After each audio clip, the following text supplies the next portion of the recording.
Typhoon Yagi, Asia's most powerful storm this year, has left dozens dead since sweeping across southern China and Southeast Asia last week, leaving a trail of destruction with dense rainfall. After hitting the Philippines, where it killed more than a dozen people, it journeyed westward towards southern China, and shortly after parts of Vietnam, Thailand, Myanmar, and Laos. Nearly weeks since it made landfall, many farms and villages in northern parts of Vietnam and neighboring Thailand remain underwater as communities struggle to cope with severe flooding, to severe flooding and the looming threat of landslide. In Vietnam, the death toll has risen to at least 226 as a result of the storm and the landslides and the flash floods it triggered. The government disaster agency said Thursday, according to Reuters, the storm caused widespread damage to infrastructure and factory. Video captured by cars that came earlier this week showed the moment a steel bridge collapsed over the engulfed Red River in Vietnam's Phu Tho province, plunging the river into the raging waters. The downpours also inundated Thailand's northern province of Chiang Rai, submerging home and riverside villages, making rescue efforts difficult. At least 23 people have died across Thailand since mid-August due to rain-related incidents, with at least 9 dead this week after Yagi, Reuters reported citing the local government. Some are being made more intense and delayed by the warming ocean. Scientists have long warned, while developed nations bear a greater historical responsibility for the human-induced climate crisis. Developing nations and small island states are suffering the worst impact. The typhoon made landfall on Saturday on Vietnam's northern coast, home to the largest manufacturing operation of domestic and foreign company. It was downgraded to a tropical depression on Sunday, but the meteorological agency warning on Monday further flood and landslide.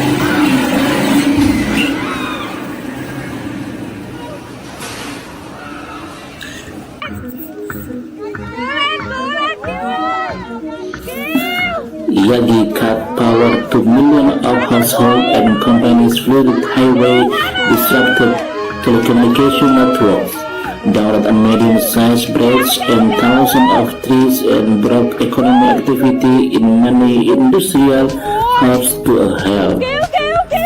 Managers and workers at industrial parks and a factory in Haiphong, a coastal city of 2 million, said on Monday they had no electricity and were trying to salvage equipment from plants where metal sheet rolling had been blown away, as more than was expected.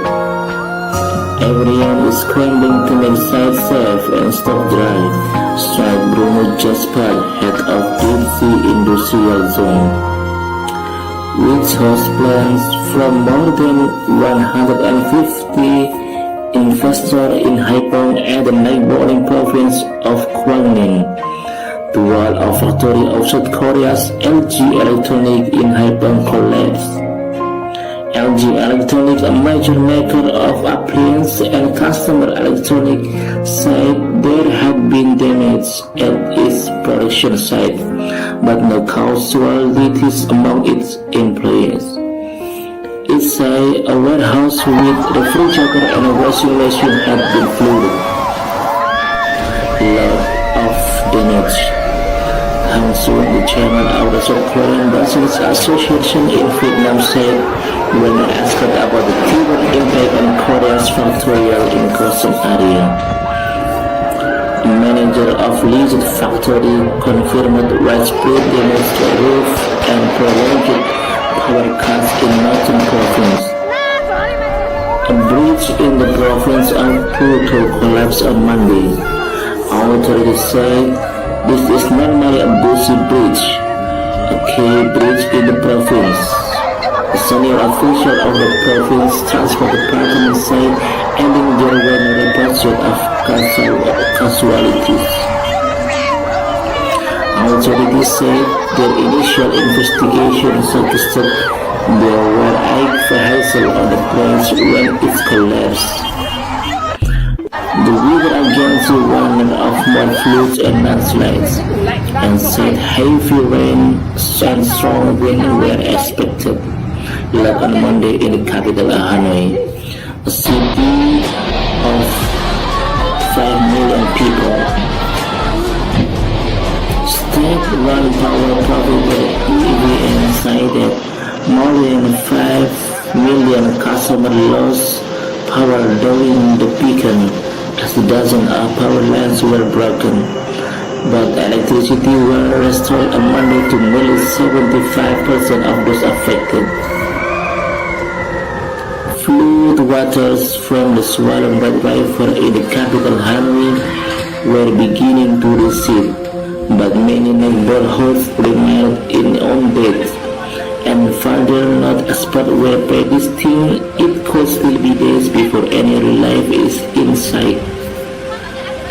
Typhoon Yagi made landfall Saturday, starting a week of heavy rains that have triggered flash flood and landslides, particularly in Vietnam's mountain north. Across Vietnam, 103 people are still listed as missing, and more than 800 have been injured. Most fatalities have come in the province of Lao Cai, where a flash flood swept over the entire hamlet of Lang Mu on Tuesday.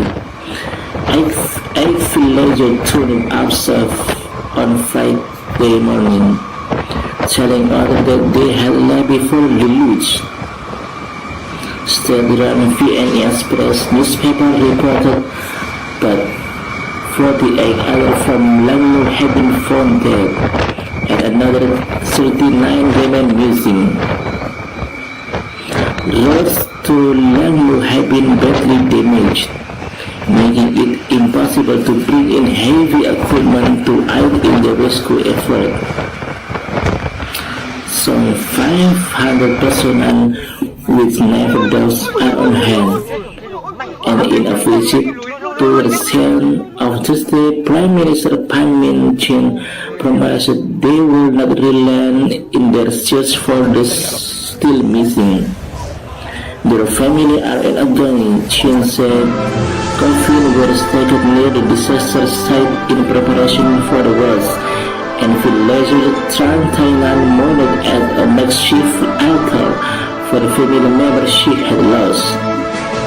This disaster, she told VTV News, was the fate we have to accept. In Chaoran, northern province in China, 21 bodies had been recovered by Friday, 4 days after a landslide pushed a bus, a car, and several motorcycles into a small river. Swollen with flood water, 10 more people remain missing.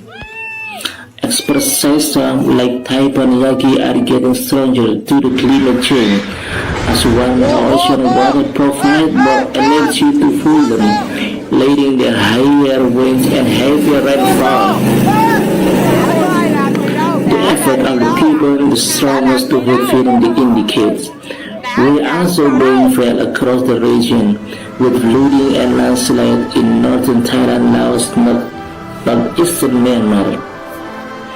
In Thailand, 10 deaths have been reported due to flood.